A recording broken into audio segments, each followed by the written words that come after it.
Alright, let's get right to the point. Goblin Slayer. I've read around 10 volumes of this brilliant series. 7 mainline, 2 from the Year 1 spinoff, and 1 from the Daikatan spinoff. So today, I decided to create a video on why I love this series so much.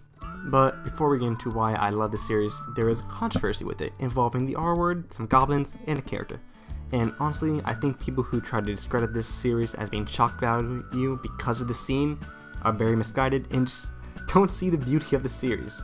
But maybe that's just my take. But without further ado, let's get right into why I love Goblin Slayer. Now, before we get into what I love about this series, let's talk about the small issues that I have with the series. That being, that at times, I found it to be a bit boring. I'd say that this was most prevalent in volumes 2 and 4 of the mainline series, and I just think that some of it wasn't that fun or exciting to read. Another very small complaint I have about the series is that in the Daikatan spinoff, the second person point of view does take a while to get used to and can be very jarring. However, these are just very small complaints as the majority of this series is phenomenal. So let's talk about the great aspects of this series. Starting with my favorite thing about this series, it's the writing of the characters and the tone. The writing and tone is perfectly fit for every situation our characters find themselves in, be it an extremely dark situation such as the description of the female warrior being drowned by a slime, or Goblin Slayer moving his broken body to fight a goblin lord, or how the goblins are always characterized. Hell, the goblins and the characters in the series are all great. I love how the goblins are written to be the most selfish creatures and while dumb, not completely incompetent, and how so many people hold misconceptions towards them, and how these misconceptions can often get them killed.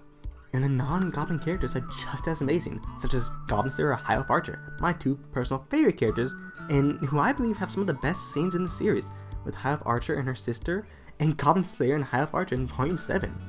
And contrary to what the series may try to start out as, it's not always dark, and can be rather fun at times, such as the festival in Volume 3 or the wedding in Volume 7.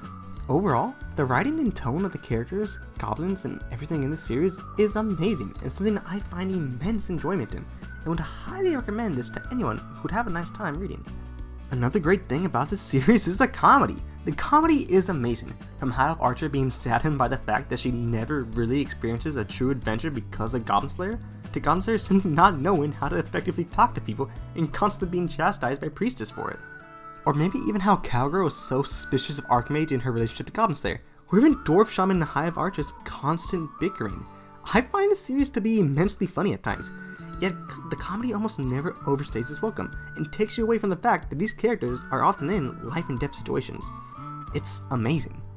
Another great thing about this series is that it doesn't really matter. Now, what do I mean by this? Well, in the grand scheme of things in Goblin Slayer, what is he doing? He's continually killing the weakest monster alive, whereas you have far more capable and powerful adventurers actually saving the world from greater threats, and I really enjoy that. I feel like this is where the characters' names come to shine, as because just about no one in the series has their name revealed, we only know them by their occupations, and by showing us that they aren't even important enough to have their own names shared, and I love that. It almost paints Goblin Slayer's quest to kill all the goblins a nigh impossible and foolhardy challenge, and one that isn't even all that important in the grand scheme of things, and I love it. And when you have characters like the hero that show how significant Goblin Slayer truly is, it brings this point home even more so, and it's amazing, and one of my most favorite things about this series. And one final thing that I love about this series is the art. The art is great. I think all the characters are drawn expertly well and have really good designs, and the manga for the series is drop dead gorgeous, and I highly recommend it if you want some nice art. Anyway, I hope you guys enjoyed today's video. Goblin Slayer is the sort of sleeper hit for me, as I didn't expect it to be as amazing as it was, and I highly recommend you the series. Anyway, hope you guys enjoyed, don't forget to like, comment, subscribe, and hope I'll see you next week where I can talk about Iris more. Yeah!